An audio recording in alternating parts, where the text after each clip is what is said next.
Hi అండి, welcome to my channel. చాలామంది బెండకాయ అంటే అవాయిడ్ చేస్తూ ఉంటారు, ఎందుకంటే జిగురుగా ఉంటుందని.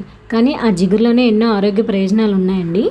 అవేంటో ఈరోజు తెలుసుకుందాం. అలాగే మా అమ్మగారు నాకు చెప్పిన స్టైల్లో బెండకాయ పులుసు ఎలా తయారు చేసుకోవాలో కూడా చెప్తాను. అలాగే బెండకాయ తినటం వల్ల ఎన్ని హెల్త్ బెనిఫిట్స్ ఉన్నాయో కూడా చెప్తానండి.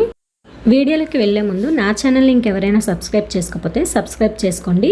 అలాగే వీడియో నచ్చినట్లయితే లైక్ చేయండి, షేర్ చేయండి. వీడియో అయితే చూస్తున్నారు కానీ ఎవరు లైక్ చేయట్లేదండి. లైక్ చేయడం వల్ల ఏంటంటే నా వీడియో ఇంకొంతమందికి వెళ్ళి ఇలాంటి హెల్త్ బెనిఫిట్స్ అనేవి వాళ్ళు కూడా తెలుసుకుంటారనమాట. సో ప్లీజ్ లైక్ చేయండి, షేర్ చేయండి, సబ్స్క్రైబ్ కూడా చేసుకోండి. బెండకాయ పులుసుకు కావాల్సినవి ఇలా ఈ మీడియం సైజులో తరుక్కున్న బెండకాయ ముక్కలండి.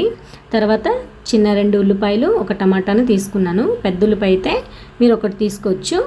అల్లం ముక్క, వెల్లుల్లి, ధనియాలు, ఒక 5-6 మిరియాలు, చిన్న దాల్చిన ముక్క వేసుకొని మెత్తగా గ్రైండ్ చేసుకోవాలండి.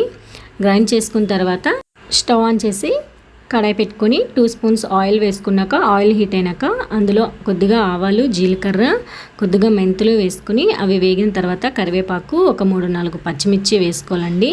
అవి కూడా బాగా వేగిన తర్వాత మనం గ్రైండ్ చేసి పెట్టుకున్న మసాలా పేస్ట్ని అందులో యాడ్ చేసుకొని అందులో కొద్దిగా సాల్ట్, పసుపు, కారం వేసుకొని బాగా ఆయిల్లో ఫ్రై అవ్వనివ్వాలండి.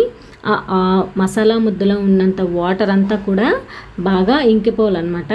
డ్రైగా అయిపోవాలి మసాలా మొత్తం. సో అంతలాగా వేయించుకోవాలన్నమాట.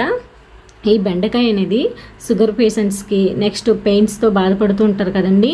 ఈ మధ్యకాలంలో 30 నుంచే మోకాల నొప్పులు అనేవి స్టార్ట్ అయిపోతూ ఉంటున్నాయి. సో వాళ్ళకి కూడా ఈ బెండకాయ అనేది ఎలా ఉపయోగపడుతుందో చెప్తాను. ఇప్పుడైతే ఇది మసాలా ఇలా వేగుతుండగా మనం ఎంతైతే పులుసు పెట్టుకోవాలనుకుంటున్నామో దానికి సరిపడా చింతపండు అనేది నానబెట్టుకుని ఉంచుకోవాలండి. ఈ మసాలా చూసారా ఇలా కొంచెం దగ్గర పడింది, ఇంకా దగ్గర పడాలండి. మొత్తం డ్రైగా అయిపోవాలి. ఆయిల్లో బాగా వేయించుకోవాలండి. అప్పుడే పులుసుకి మంచి టేస్ట్ అనేది వస్తుందన్నమాట. చూసారా ఇప్పుడు బాగా వేగిపోయింది మొత్తం కూడా.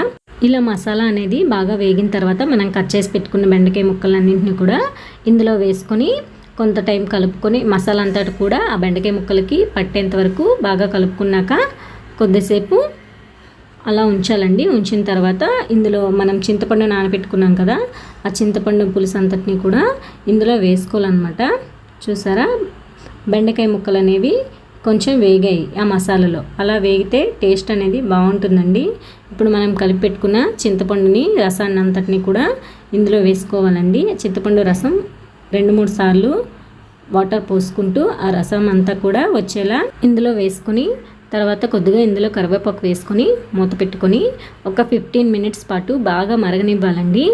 బెండకాయ పులుసు మరిగేటప్పుడు మంచి స్మెల్ అనేది వస్తుందండి. ఎప్పుడెప్పుడు తినేస్తామా అన్నంత ఫీలింగ్లో ఉంటామన్నమాట. నేను మధ్యలో ఒకసారి మూత తీసుకుని ఉప్పు కారం సరిపోయలేదో చూసుకున్నానండి. నాకైతే కొద్దిగా సాల్ట్ సరిపోలేదు.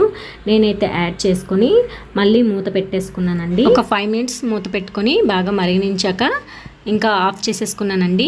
బెండకాయలో ఫైబర్, విటమిన్లు, ఇంకా యాంటీ ఆక్సిడెంట్లు పుష్కలంగా ఉంటాయండి. ముఖ్యంగా గర్భిణీలు వీటిని తీసుకున్నట్లయితే గర్భిణీకి ప్లస్ కడుపులో ఉండే శిశువుకి కూడా చాలా మంచిదండి. వీటిని ఇంకా బెండకాయలో సి విటమిన్ అనేది పుష్కలంగా ఉంటుందంట. బెండకాయని రోజువారీ ఆహారంలో డయాబెటిక్స్ పేషెంట్స్ అనేవాళ్ళు తీసుకుంటే షుగర్ అనేది కంట్రోల్లో ఉంటుందంటండి. బెండకాయలో క్యాన్సర్ను తగ్గించే ఔషధ గుణాలు ఉన్నాయంట. అలాగే క్యాన్సర్ కారకాలైన ఫ్రీ రాడికల్స్కు వ్యతిరేకంగా పోరాడి క్యాన్సర్ రాకుండా కూడా చేస్తుందంటండి. ముడుకుల నొప్పులతో బాధపడేవారు ఏంటంటే ఒక బెండకాయని తీసుకొని గోరువెచ్చని వాటర్లో బెండకాయని నిలువుగా కట్ చేసుకొని నైట్ అంతా కూడా నానబెట్టుకొని ఆ వాటర్ని మార్నింగే తాగినట్లయితే పెయిన్స్ నుంచి ఉపశమనం లభిస్తుందండి. తప్పకుండా ట్రై చేయండి. అలాగే నేను ఈ వీడియోలో చెప్పిన విధంగా బెండకాయ పులుసు కూడా ట్రై చేసి చూడండి. వేరే లెవెల్లో ఉంటుందన్నమాట టేస్ట్. ఇలాంటి మరిన్ని హెల్తీ వీడియోస్ కోసం నా ఛానల్ని లైక్ చేయండి, కామెంట్ చేయండి, షేర్ చేయండి, సబ్స్క్రైబ్ చేసుకుని పక్కనే ఉన్న బెల్ ఐకాన్ని క్లిక్ చేయండి.